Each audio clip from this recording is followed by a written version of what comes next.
छठी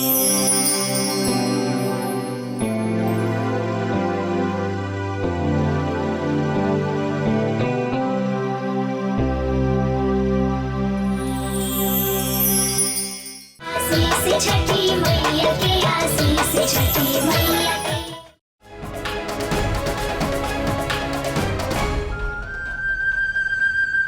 तू ऐजा का करते डू?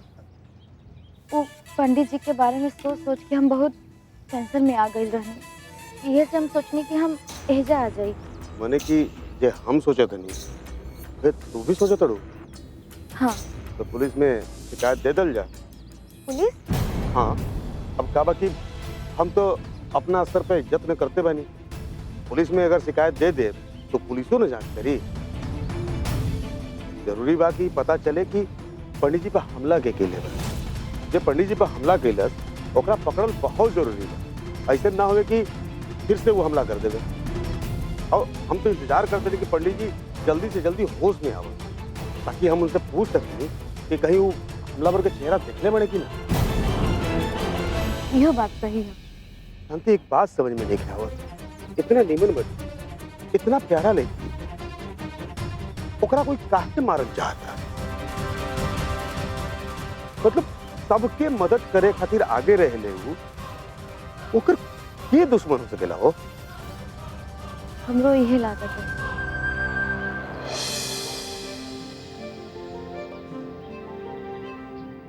स्वीटी दीदी, दादी अब पार्वती दीदी अब ले घर नहीं के आई। हमरा टेंशन हो रहा बा। बड़का पप्पा ठीक तो हुई है नु? रोशन, सब लोग करन बाड़न कि उनका ठीक भेल आसान नहीं के। माथा में गहरा चोट लागल बा। अब ब्रेन की चोट सामान्य नहीं के, जान बच पे वही काफी बा। अब तो शायद ही वो कबू पूरा ठीक हो पाई है। मने बड़का पप्पा चल फिर ना सकिए, बोल ना सकिए। बहुत मुश्किल बा। अब तो कोनो चमत्कार ही उनका के ठीक करी। माई रे माई, उठा। रोज नया नया प्रॉब्लम। ये घर ना रह गई बा, टेंशन के मोहल्ला बन गई बा। जब देखी कुछ न कुछ कांड हो रहल बा। और अब ई जौन भइल बा ना, वो हमरा के झेले के पड़ी। कावन मम्मी, एक फसाद रही तो बता दी। यही जाता बांस के बसवाड़ी लेकर झमेला पसरत जा रहल बा। ई लोग के चक्कर में हमनी के फंस गल बानी जा। यही जा हम परेशान बानी और वही जा तो और पापा परेशान बाड़न। पापा की कब परेशानी भाई? ये जो हजार रुपया का खर्चा हो रहल बा ना, वो के करल बा? वो तोहर बाबूजी के करे के पड़ रहल बा। माई रे माई, कितना महंगा दवाई लिख के देले बा उ डॉक्टर। इतना महंगा दवाई लिखे जरूरी रहे? माथा पर चोट लागल बा, वो भी मामूली चोट नहीं के, ब्रेन के नस फट गइल बा। हमरा तो लागता कि घरों उनका इलाज में बिका जाए तब वो ठीक ना हुई।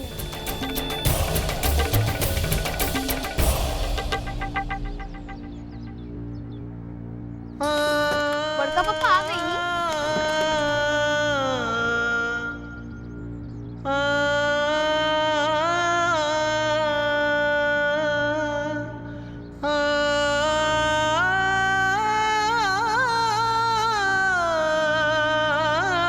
बेटा, अब जौन होखे के रहे हो गई।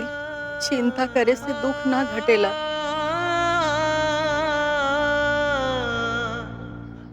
बेटा, अब तू अस्पताल से घरे आ गई ला।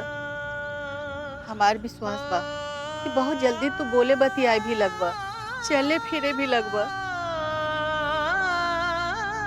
हम जानी ले, आज ले तू केहू के बुरा न कैला।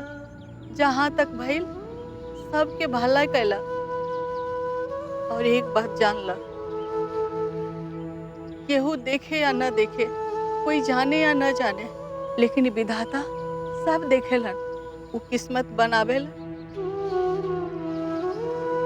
आदमी के तकदीर देख के वो किस्मत बदल भी देलन। तोहार कोनो अहित ना होई बेटा। हिम्मत रखा बेटा, छठी माई सब ठीक कर दी है।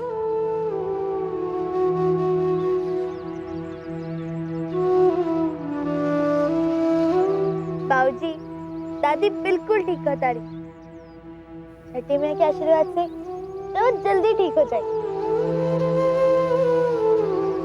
अभी भीतर चली आराम करी।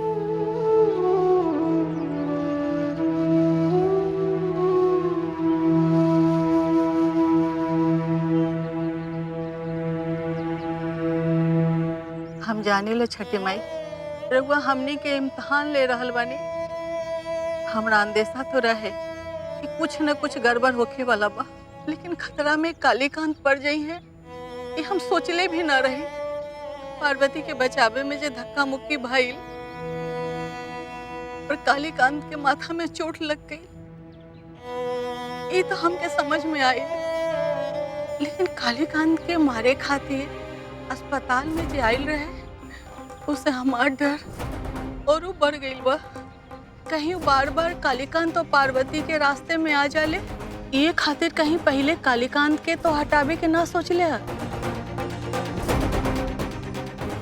हो ना हो, जरूर ओकरे सब कैल धैल हुई। पुरान दुनिया नया रंग में देखा।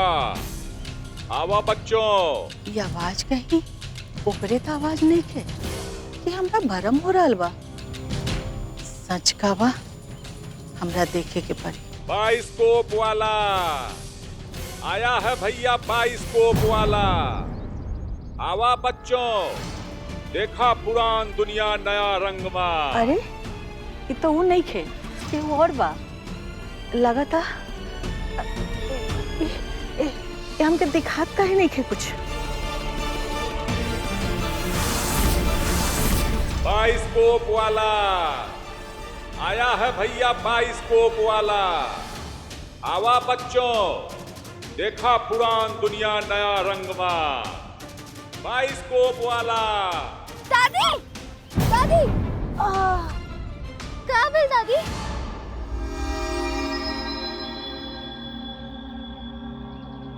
कहाँ भेल दादी?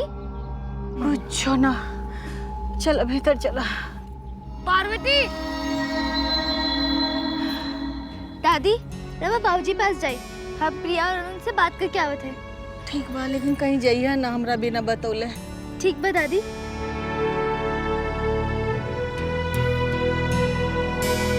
प्रिया, पार्वती, पंडित काका कैसन बानी? अब हमनी के पता चलल कि वो घर आ गइल बाड़न। प्रिया, अभी उनका तबीयत पूरा तरीके से ठीक ना भेल बा। का? तो उनका के तू घर का लिए आइलू? पैसा की कमी के वजह से नो? और तू हमार मदद लेबे खातिर भी मना कर देलू। ऐसन काहे कइलू तू? का तू हमरा अपना ना माने लू? हमरा ये बात सुन के ना बड़ा तकलीफ भइल बा। अब हम तो उसे बातें ना करब। प्रिया, ऐसन काहे सोच रहल बाड़ू? पैसा की कमी की वजह से बाबूजी के अस्पताल से घर ना लेके आईनी। डॉक्टर साहब कहलन कि अभी घर ले जा, ठीक होके में टाइम लगी पर ठीक हो जाई है। बस दवा एक्सरसाइज टाइम से करावे के बा। लेकिन पार्वती, कालीकांत चाचा ठीक तो हो जाइए नो? प्रिया, हमरा छठी माई पर पूरा भरोसा बा, वो हमारे बाबूजी के जरूर ठीक कर दी हन। पार्वती, लेकिन मम्मी बतावत रहनी कि वो बदमाश तोरा पकड़े खातिर आयल रहे और तभी चाचा जी आइले और दोनों में लड़ाई झगड़ा भइल और चाचा जी पत्थर से टकरा गइले। हाँ अरुण, इहे भेल रहे। ओए आदमी बाबूजी के जान लेबे खातिर फिर अस्पताल आइल रहे। का? हाँ प्रिया, वो अपन मुंह गमछा से ढकले रहे, एक हाथ में चेहरा न देख पवनी हम। हुलिया लेकिन वैसा नहीं रहे। अरे बाप रे पार्वती, फिर तो तोरा के बच के रह के पड़ी। वो कबो हमला कर सकेला? हो सकेला। लेकिन पार्वती, वो आदमी के बा और तोरा पीछे काहे पड़ल बा? कुछ पता चलल? ना पार्वती, हमरा तो कुछ समझ में ना आ रहल बा। अरुण, वो के हो सकेला? हम ही कैसे बताई सकेली? ई तो पुलिस से बताई। हमरा ख्याल बा कि पुलिस में जाके रिपोर्ट लिखवा दिया चाहिए। अरुण, हमरा पहले बाबूजी की चिंता बा। पहले वो ठीक हो जाइए, फिर वो आदमी के खोजल जाई। पार्वती, लेकिन वो वापस हमला कर सकेला। अरुण, अब जवान हुई लेकिन डर की तरह रह जा सकेला ना। फिर भी पार्वती सतर्क रही है। हमू पता करतानी के हो सकेला। पार्वती ई ल बाबूजी देले बाड़न। ना प्रिया, जब जरूरत हुई तब मांग ले, अभी ना। पार्वती ई रख ल, हमरा मालूम बा कि कालिकांत चाचा के इलाज में बहुते पैसा लागी। ना प्रिया, चाचा जी से हमरा तरफ से माफी मांग लिया। हमरा मालूम रहे कि तू ई पैसा ना लेबू। हम पापा से भी कहनिया कि पार्वती ई पैसा ना ली है। प्रिया, चाचा जी से कह दिया कि वो हमार बात के कोनो गलत मतलब ना निकली है। जब जरूरत हुई तब मांग ले। अच्छा ठीक बा, हम कह दे। अब हम निकलतानी, देर हो रहल बा। तू आपन आ कालिकांत चाचा के ख्याल रखिया। अगर औरी कोनो जरूरत होई तो तू हमरा फट से फोन कर दिया, काहे कि तू हमार बेस्ट फ्रेंड बाड़ू नु। ठीक बा। बाय पार्वती। Bye by.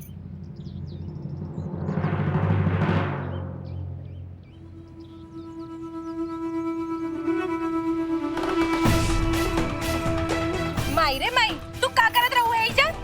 हां? चला तन। मुखिया जी जो रुपया भेजले रहलन, वो काहे लौटा देलू? चाची, वो रुपया ले हमरा के ठीक ना लागे। काहे? वो रुपया में कौन दोष रहे? एको तो भला मानत बिना मांगले रुपया पठावले रहे, और तू अकड़ दिखावे से बाज ना आइलू। का सोची हूँ? चाची, हम प्रिया से कह दिले बानी कि मुखिया चाचा से हमने तरफ से माफी मांग ली। माफी मांगे कौन बड़का काम ना कर देलू। मालूम बा ना कि घर में रुपया पैसा कतना कमी बा। तू लोग के पेट भर खाना मिल जाला, वो सूटिया के पापा के कृपा बा। अब इलाज के पैसा कहाँ से आई? पैसा का पेट पे भरेला। याद रख, अब ई घर में तू लोग के मनमानी ना चली। बहुत हो गई। अब वही हुई जो हम चाहब, काहे कि अब ई घर के सारा खर्चा सूटिया के पापा उठा रहल बाड़न। तो आज बाबूजी के इलाज फ्री में ना भइला, 50,000 रुपया खर्च भइल बा, और आगे ना जाने कितना खर्चा होई अभी, काहे से कि उनका बीमारी जल्दी से ठीक होके वाला नहीं खे। तो जाहिर बा कि घर के खर्चा स्वीटिया के पापा के उठाए के पड़ी, और उनका पैसा पे हमारा अधिकार बा। तो एहे से ये घर में ऑर्डर भी हमरा ही चली है, केहू और के ना। एहे से अब सब अपन औकात में रहल सीख ला।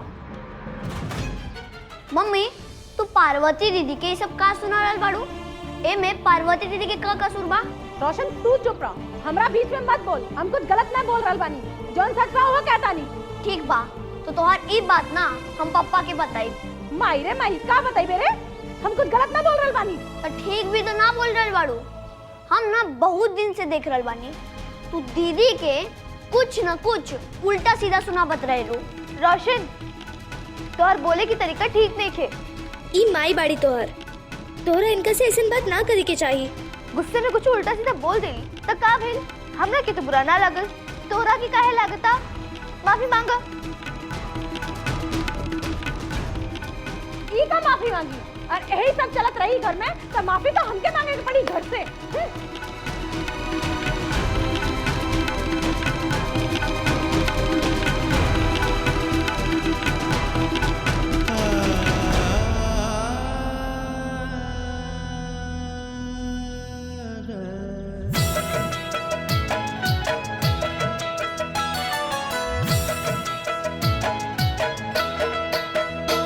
आशीष छठी मैया के, आशीष छठी मैया के, महिमा बा तोहरो अपार।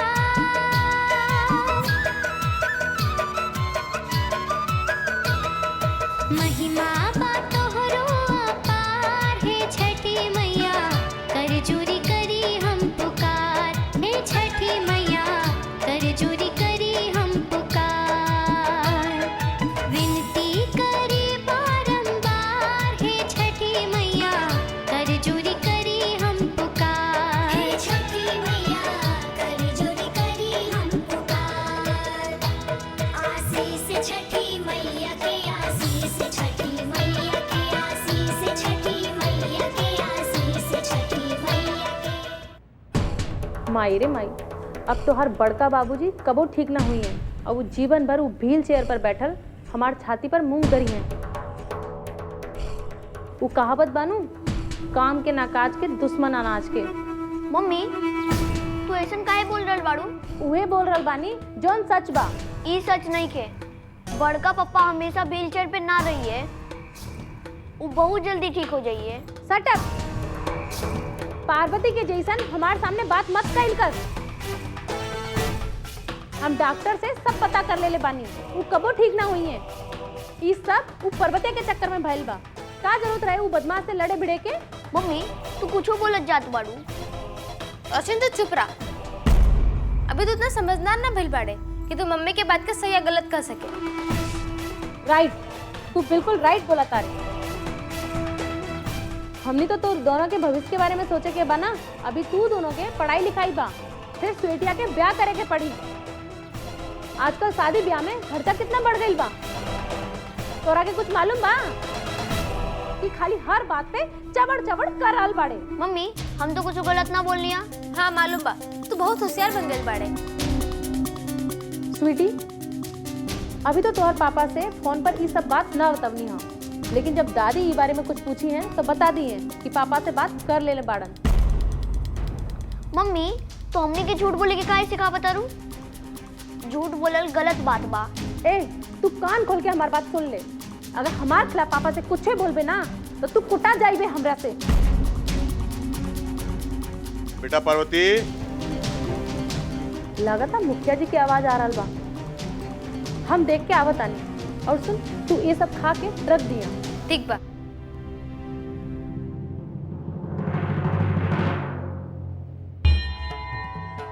कर्मण्यवातिकारस्ते मा फलेषु कदाचन मा कर्म फल हेतुर्भुर्म ते संगोत्स्व कर्मणि। अर्थात तेरा मात्र कर्म करने पर ही अधिकार है, उसके फल पर नहीं। इसलिए तू फल की दृष्टि से कर्म मत कर, और ना ही ऐसा सोच कि फल की आशा के बिना कर्म क्यों करूं। बेटा पार्वती। प्रणाम मुखिया चाचा, बैठी ना। खुश रहो।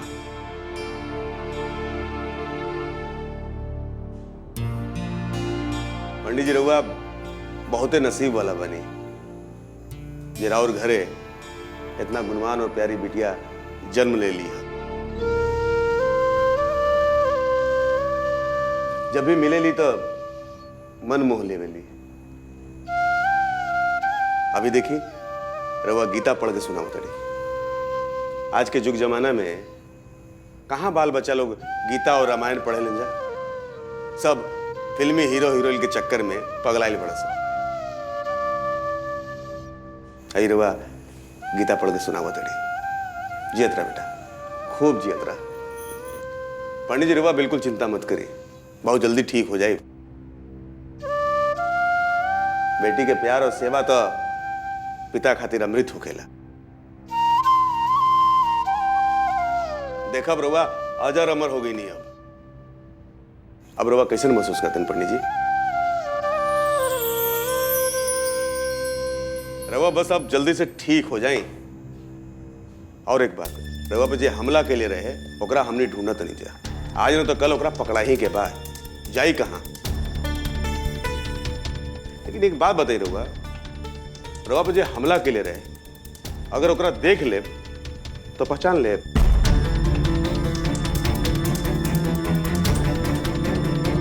रवा पे जे हमला के लिए रहे, अगर ओकरा देख ले तो पहचान ले।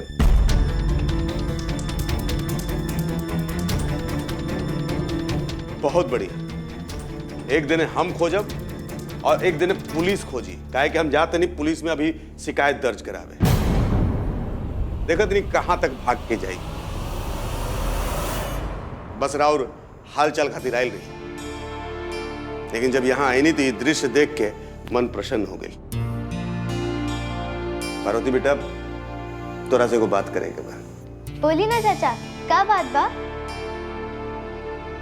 प्रिया आयल रही तोरा पास तार मदद करे खातिर। तो मना काहे कर देली? चाचा अभी जरूरत ना रहे, यही से मना कर देनी।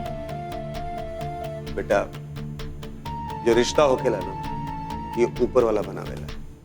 आदमी अपन पसंद से ना बनावे, लेकिन दोस्ती अपन पसंद से बनावल जाला। और दोस्ती में कर्ज, मदद, सहायता ये सब ना मायने करे। ठीक बा? हैला एकरा रखा काहे कि हम ना तहार दोस्त भिजवेले बाड़ी।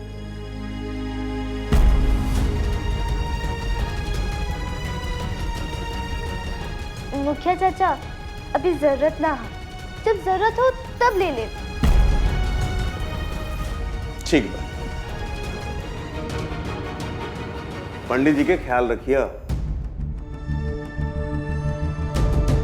और एक बात, कभी भी कोई भी जरूरत होगी तो हमरा बतेबू जरूर। ठीक, पंडित जी चल बेटा, खुश रहा। बाबूजी पैसा लेवे से मना करके हम ठीक तो कहीं नहीं।